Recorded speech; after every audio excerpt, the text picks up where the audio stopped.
Bonjour à tous et bienvenue dans cette nouvelle vidéo sur ma chaîne YouTube et on se retrouve aujourd'hui avec la critique de Arrow saison 8. Ça y est, c'est terminé. Arrow, voilà, donc ce qu'on a appelé le Arrowverse va devoir se trouver un nouveau nom, donc ce sera peut-être le Flashverse. Voilà, puisque la série phare, la série maître, la série qui a tout lancé dans la CW, Arrow, c'est terminé.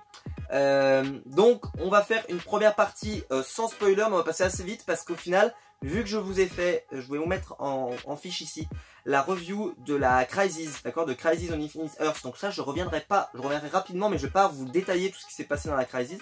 Je l'ai fait dans cette vidéo, donc vraiment vous irez voir. C'est une vidéo, je trouve assez intéressante puisque j'ai parlé du comics, j'ai parlé de plein de choses, j'ai fait quelques petites théories, etc. Donc vraiment, c'est une vidéo que j'aime beaucoup, donc n'hésitez pas à aller la voir. Quant à nous, donc là aujourd'hui, on va parler vraiment que de Arrow. Alors, le problème, c'est que c'est indissociable de la Crisis, c'est-à-dire que Arrow, son synopsis, il est très simple, c'est Arrow va mourir pendant la Crisis, il est au courant, il le sait. Et donc, son objectif, ce n'est pas d'empêcher sa mort, qu'on aurait pu imaginer comme dans Flash d'ailleurs, où Flash avait à peu près le même enjeu narratif, c'est-à-dire Flash va mourir et on va essayer que ça n'arrive pas, alors que Arrow, lui, c'était une question de mince, ça va arriver, parce que Arrow, tu vas mourir, mais si tu meurs comme il faut, tu sauveras l'univers d'ici, et donc le Arrowverse. Et donc, c'était pas le choix d'essayer de ne pas mourir, c'était d'essayer de mourir au bon moment, de la bonne façon, pour sauver le monde.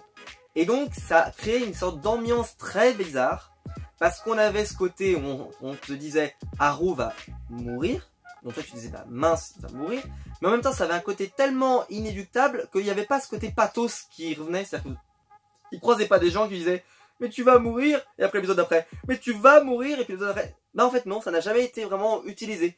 C'est-à-dire que c'est comme ça. Il va mourir. Point. Et vous le prenez ou vous le prenez pas, mais il va mourir. Et donc t'as tous les personnages après d'ailleurs qui doivent essayer de, on va dire, il y a un peu cette idée de l'héritage d'Arrow qui va s'occuper de la suite, etc. On va faire donc du fanservice, on va retrouver certains personnages. Voilà, Talia al Ghul, etc., etc. On va retrouver des personnages. Bref, c'est une saison en fait qui va donner du fan service, mais moi ça me dérange pas dans les fans de série, ça me dérange pas qu'il y ait du fan service. Ça me dérange moins que quand c'est en pleine série.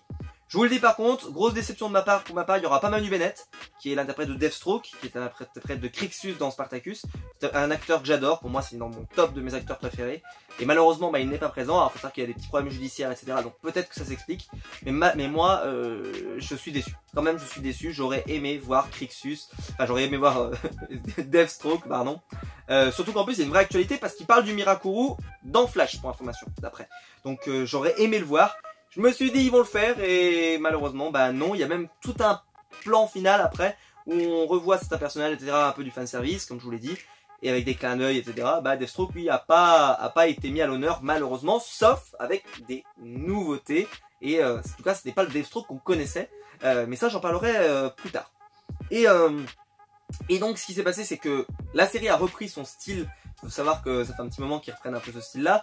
Vous savez, un épisode qui se déroule, il y a une trame qui se déroule, et ensuite il y a des flashbacks, flash forward, etc., etc. Et là on était dans des flash forward, c'est-à-dire on voyait le futur, en tout cas c'est ce qu'on avait l'air d'imaginer, c'est-à-dire le futur qui avait l'air un peu apocalyptique quand même, hein, où la fille de Arrow et son fils essayent de sauver la ville de Star City, j'ai envie de dire, parce que c'est quand même un très focus, de la menace en fait d'un gang mené par un Deathstroke, un nouveau Deathstroke, et on ne sait pas qui c'est, on essaie de le découvrir, etc.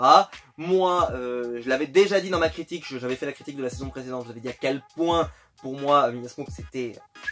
Hein, voilà, j'adore cette actrice, j'ai même dit qu'elle devrait jouer dans The 100, je l'ai même dit récemment, et il y a même des gens qui en commentaire qui m'ont dit mais oui tu as raison, elle devrait jouer dans The 100. Oui mais malheureusement The 100 s'arrête, donc elle va pas quitter une série qui s'arrête pour aller dans d'autres séries qui s'arrêtent. J'espère pour elle qu'elle va trouver d'autres choses, et pourquoi pas d'ailleurs, peut-être qu'ils vont lancer la série Canary dont j'avais plus ou moins parlé, qui sera une suite, mais on en parlera à la fin de la critique parce que il y a tout un épisode qui est censé teaser ça. Ils font ça dans Supernatural aussi. Dans Supernatural par exemple, il y a eu souvent des épisodes qui n'avaient rien à voir avec la continuité et qui en fait étaient censés lancer des séries dérivées et qui n'ont jamais vu le jour. Donc peut-être qu'il y aura une série dérivée, peut-être qu'il n'y en aura jamais.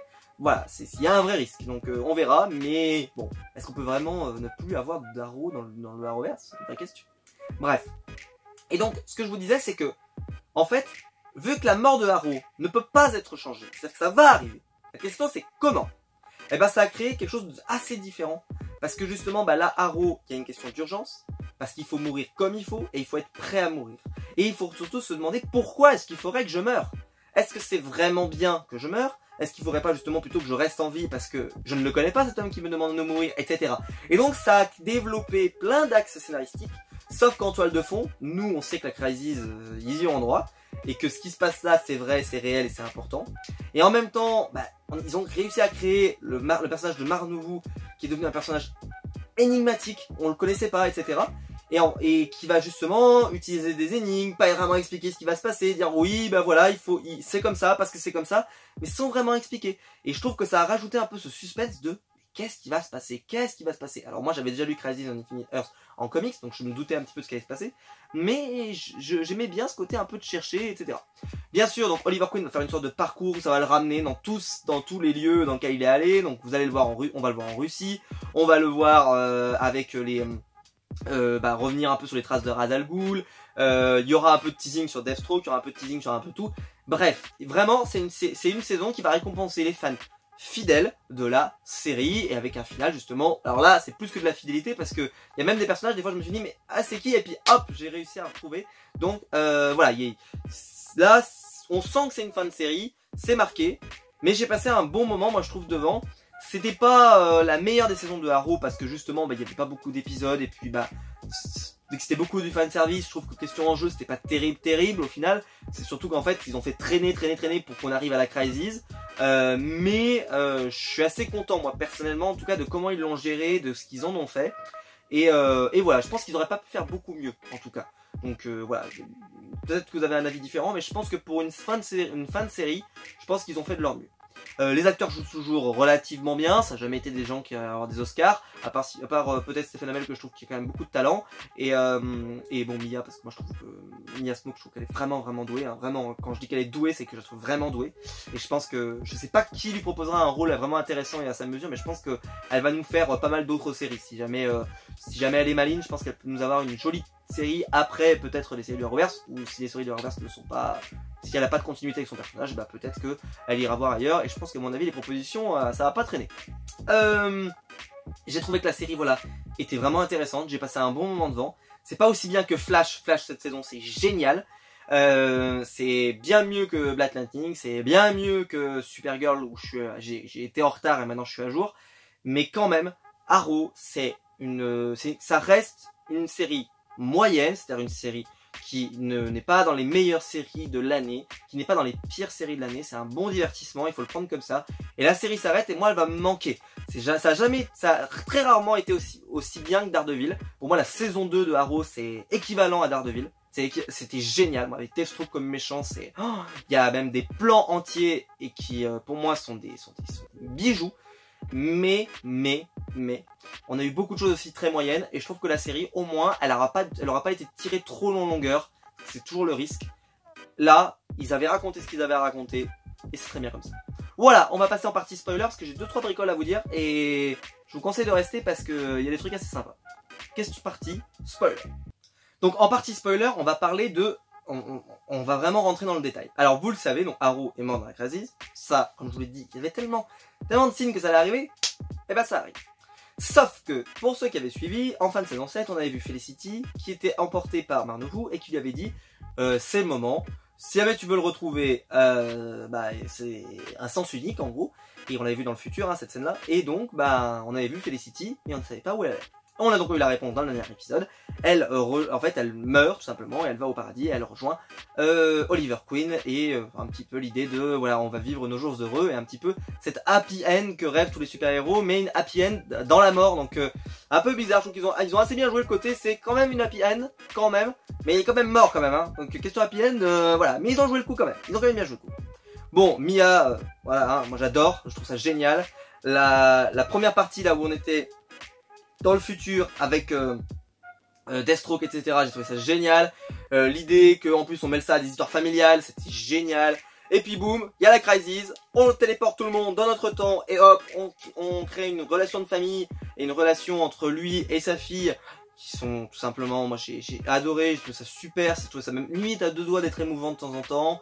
En particulier tout le passage en Russie, quand il va voir Antoyov, c'est ça, je sais plus comment il s'appelle, qui est le mec qui va voir tout le temps quand il l'ancien chef de la Bratva, je crois qu'il n'est plus chef de la Bratva, oui il n'est plus chef de la Bratva il me semble, qui est vraiment génial, moi je l'adore, moi je le connais depuis vraiment très longtemps parce qu'il joue dans Stargate Atlantis. Voilà, si vous voulez tout savoir. Et c'est d'ailleurs très drôle parce que dans Stargate Atlantis, il jouait un Canadien de mémoire et là il jouait un Russe.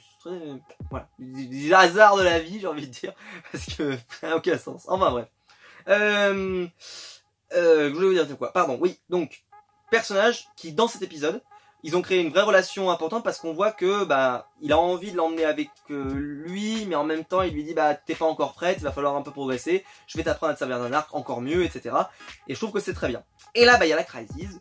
Bien sûr je parle pas de tout ce qui s'est passé avant, donc on a la destruction de Earth 2 parce que c'est un rapport avec la Crisis, on passe d'univers en univers et on sauve une Laurel au passage, hop parce que sinon on n'aurait plus de Laurel, donc hop on en sauve une au passage, bon ça c'est un autre détail. Et derrière donc il y a la Crisis, nouveau monde qui se crée, et on ramène, alors moi j'avais dit d'ailleurs dans ma vidéo Crisis, j'espère qu'ils vont pas les ramener dans le futur parce que maintenant s'ils veulent faire des crossovers avec eux, c'est-à-dire qu'il faut aller les chercher dans le futur. Alors j'ai dit bon avec les Legends de toute façon on peut, mais ça serait dommage, et autant qu'ils restent avec nous dans notre timeline. Qu'est-ce qui les attend dans leur timeline respective? Ils sont tous là, il y a toute la famille, Felicity elle n'est plus là, voilà, ils ont rien à retrouver là-bas en fait, ils ont que des problèmes à retrouver. Et vu que c'est le futur en plus, ça ne sert à rien d'y retourner. Sauf qu'en fait la Crisis, elle pose même pas la question parce qu'en fait elle rebat les cartes complètement. Elle ressuscite des gens puisque elle ressuscite Quentin Lenz, elle va ressusciter Tommy Merlin, elle va ressusciter etc. D'ailleurs un truc hyper intéressant, j'y avais pas du tout pensé moi. Mais en gros ils ont ressuscité tout le monde pour qu'ils apparaissent en un exemplaire. Ce qui d'ailleurs là une énorme, gigantesque incohérence avec Batwoman, qui dans Batwoman il y a un personnage qui existe en deux exemplaires. Et oui, donc voilà, donc pourquoi, comment, qu'est-ce que ça veut dire que ceci, je ne sais pas. Mais bref, parce que c'est le seul qui fait ça. C'est-à-dire que, justement, ce que dit Laurel, c'est qu'elle dit « Je n'existe qu'en une exemplaire, et donc ça a empêché que ta fille, Quentin, ressuscite, ta vraie fille d'origine. Parce que c'est moi qui suis là. » Et là, il le réconforte et lui dit « De toute façon, c'est pas grave. Voilà, bref, des bricoles. » Mais, ce qu'il faut comprendre là, c'est que la Crisis, elle a créé un nouvel univers. Un univers différent. Un univers important et voilà, ils ont vraiment rebattu toutes les cartes. Arrow est mort, et donc là on a tout un épisode dans le futur où on voit donc Mia, et là il y a Canary qui débarque, donc Laurel, et qui débarque avec Dina, elle lui redonne la mémoire, elle redonne la mémoire à Mia, et après donc tout ce petit monde décide de relancer Arrow. Alors que dans le futur justement on a un peu cette idée que là maintenant la ville de Star City est apaisée et sécurisée, et on imagine donc que 20 ans plus tard ou 15 ans plus tard, je ne sais pas combien de temps il se passe, bref 20 ans plus tard on va dire, et bien il commence à de nouveau y avoir des problèmes, en particulier avec toujours Deathstroke en toile de fond, et on découvre, et ça c'était génial, gros cliffhanger de fin, que elle s'est en plus mis en couple avec Deathstroke, mais qui ne se souvient plus d'avoir été Deathstroke. Et cliffhanger de fin, il se souvient maintenant d'être Deathstroke, et vu que les deux personnages se souviennent, eh bien ça peut être hyper intéressant. Sauf que le problème, c'est qu'on découvrira ça seulement si la série Canary est commandée. Et ça ressemble beaucoup à ce qu'ils ont fait dans Supernatural. Il y a eu plein d'arcs scénaristiques qui ont été lancés, et qui n'ont jamais eu de fin. Et en fait, ce qu'ils ont fait, c'est qu'ils les ont conclus dans Supernatural, mais là on ne peut pas les récupérer. C'est impossible. On pourrait les récupérer à la limite dans un futur crossover ou autre, mais sinon, c'est terminé. Et ce qui va se passer donc, c'est que ils vont ramener Mia pour l'enterrement, elle va retourner dans son temps, en tout cas c'est ce qu'on comprend. Et puis on a l'impression quand même qu'on utilise beaucoup les Canaries, beaucoup les Canaries, beaucoup les Canaries. Pourquoi je vous dis ça? Parce qu'il y a une série Canaries qui aurait dû arriver. Sauf que j'ai entendu qu'elle n'était pas encore confirmée, elle n'était pas validée, elle n'était pas commandée. Il faut savoir que récemment la CW a confirmé et a renouvelé toutes les séries du Arrowverse, c'est-à-dire Flash, Batwoman, Black Lightning. Franchement, ils doivent être à 4 grammes ceux qui ont renouvelé Black Lightning, tellement c'est nullissime en ce moment. Ils doivent être à 4 grammes et dans le sang, c'est obligé. C'est impossible que ces mecs qui regardent la série. Pourquoi vous... Enfin, c'est affreux. Bon bref, Supergirl, Legend of Tomorrow, je crois que je les ai toutes citées. Il y a une nouvelle série donc Superman et Lois et Superman, ou Superman et Lois, je sais plus. Lois et Clark peut-être, Clark et Lois, je sais plus, qui arrive prochainement et on a un gros teasing. Donc je pense que donc on aura Superman, on aura Lois Lane qu'on a vu dans le crossover, on aura très probablement Lex Luthor. Et on aura très probablement, puisqu'il y a énormément on assiste beaucoup dans Arrow, et on assiste beaucoup dans Flash aussi, puisque John Diggle est apparu dans Flash, je vous donne l'info pour info, eh bien, qu'il va aller à Metropolis, et je pense pas que ce soit un hasard, donc je pense que John Diggle, parce qu'à mon avis, je pense qu'il n'y a pas des propositions d'emploi de rôle pour John Diggle, enfin pour l'acteur qui interprète John Diggle, parce qu'il a quand même un physique qui fait qu'il peut faire jouer que les grosses brutes, on pourrait dire, eh bien, j'ai l'impression qu'ils vont essayer quand même de le repackager, qu'ils vont le mettre ailleurs. Et donc, il est tout à fait probable qu'il finisse dans la série Metropolis avec Clark Kent. Et justement, ça permet aussi de dire, au fait, si vous êtes nostalgique de Arrow, allez voir, vous aurez la suite des aventures de John Diggle, qui a l'air de pas avoir envie d'arrêter nanani nanan. Bref. Donc assez sympa, ça pourrait être sympa, donc c'est une théorie, mais je pense que là c'est plus qu'une théorie parce qu'ils ont fait tellement de teasing dessus. Et alors là, boum! John Diggle qui voit tomber une météorite et là tu te dis qu'est-ce qui se passe? Ça y est, on est dans Smallville, il va adopter un gamin, ça va être un Kent, etc. Pas du tout, c'est une bague! C'est une bague! Et alors là, je vous avais dit dans la vidéo Crisis, nom de Dieu, je vous avais dit, mais vous avez vu, il y a les Green Lantern. J'espère qu'ils vont pas mettre les Green Lantern dans la série parce que les Green Lantern, sans déconner, ça va faire moche, hein, avec un budget de série télé, ça va faire moche. Pensez-vous, un épisode plus tard, ils ont lu dans mon esprit, boum, une bague des Green Lantern qui tombe. Et ça tombe sur John Diggle. Donc je sais pas ce qu'ils vont en faire.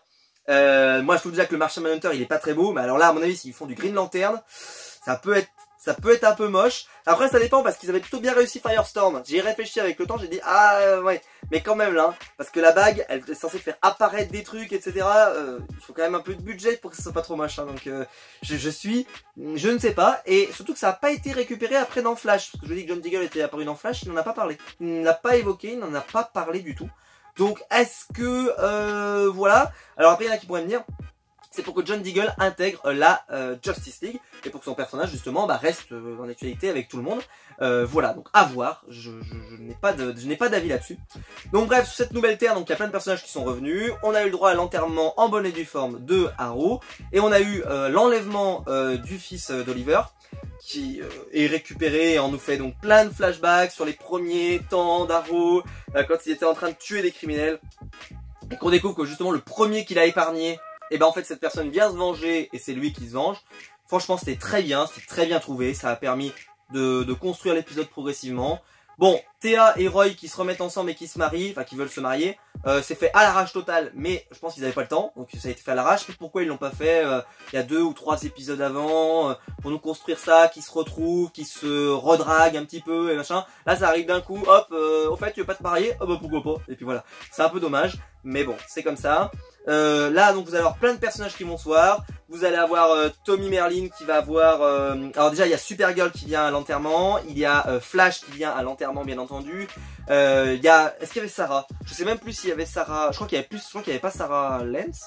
Je ne sais plus. Si, bien sûr qu'elle y était. Si, bien sûr, pardon. Il y avait Sarah, il y avait donc Tommy Merlin. Par contre, il n'y avait pas Malcolm Merlin. Donc étonnant. Est-ce que Malcolm Merlin n'a pas ressuscité dans cet univers-là, par exemple? Question, ça pourrait bien aimer Malcolm parce que c'est vraiment un personnage méchant et antagoniste d'Arrow, mais les Al Ghul si on part par là aussi c'est pareil, donc forcément voilà, pour moi en tout cas ça doit pas être aussi évident que ça. Il y a le personnage de tous les personnages du Arrowverse en gros qui ont un jour croisé le destin de Arrow qui se réunissent. Il y a des scènes assez sympas. Tommy Merlin qui même retrouve un petit côté dragueur qui est assez cool puisqu'il drague Laurel et pour moi ma nostalgie fait que c'était un couple que j'aimais beaucoup moi en saison 1 et j'étais dégoûté quand Tommy Merlin était décédé et parce que pour moi c'est un personnage qui avait jamais fait d'erreur, qui avait été toujours quand même toujours été honnête, honorable et tout, et il se fait punir quoi, donc c'était terrible. Et là je me suis dit tiens ça pourrait être sympa, pourquoi pas, pour la série Canaries d'ailleurs. Mais bon, on verra, ça sera peut-être pour la suite. Mais en tout cas, le fait par contre que tout ait été ressuscité, quand on le voit dans la série Flash, c'est-à-dire qu'il y a des méchants qu'ils ont battus qui peuvent revenir. Donc on peut très bien imaginer que dans la série Canary, on pourrait avoir un Ra's al Ghul, on pourrait avoir etc. etc. Donc en fait, là on peut faire vraiment des plans sur la comète de est-ce qu'on va pas avoir une sorte de relance de la série et remettre certains méchants, etc. Donc j'ai peur que ça fasse un peu redondant, c'est un peu dommage. Mais ça risque, donc voilà. Sachant qu'il y a toujours l'arc Deathstroke qui n'est pas terminé, et qui sera donc peut-être jamais terminé. Je pense que je vous ai tout dit. Franchement, c'était une bonne saison, je vous l'ai dit. Je vous encourage à aller la voir. Elle est sur Netflix. Par contre, je sais pas comment vous pouvez comprendre le crossover puisqu'il n'y a qu'un seul épisode, il n'y a pas le reste du crossover. Donc ça ne fait aucun sens pour vous. Mais c'est pas grave. Voilà, j'espère que ça vous a plu en tout cas. Si la vidéo vous a plu, n'hésitez pas à la liker, n'hésitez pas à vous abonner, n'hésitez pas à la partager, n'hésitez pas à faire un tour. Il y a Utip aussi qui est dans la description pour me soutenir. N'hésitez pas aussi à dire dans les commentaires ce que vous avez pensé de cette série Arrow en règle générale, de cette saison. Est-ce que vous avez trouvé que cette fin était à la hauteur? Moi je pense qu'ils ont été à la hauteur de l'événement et j'en suis très content. On se retrouve très vite pour une nouvelle critique sur ma chaîne YouTube et pour plein d'autres vidéos. J'ai plein de projets, donc ne vous inquiétez pas, il y a plein de vidéos qui arrivent. Ciao!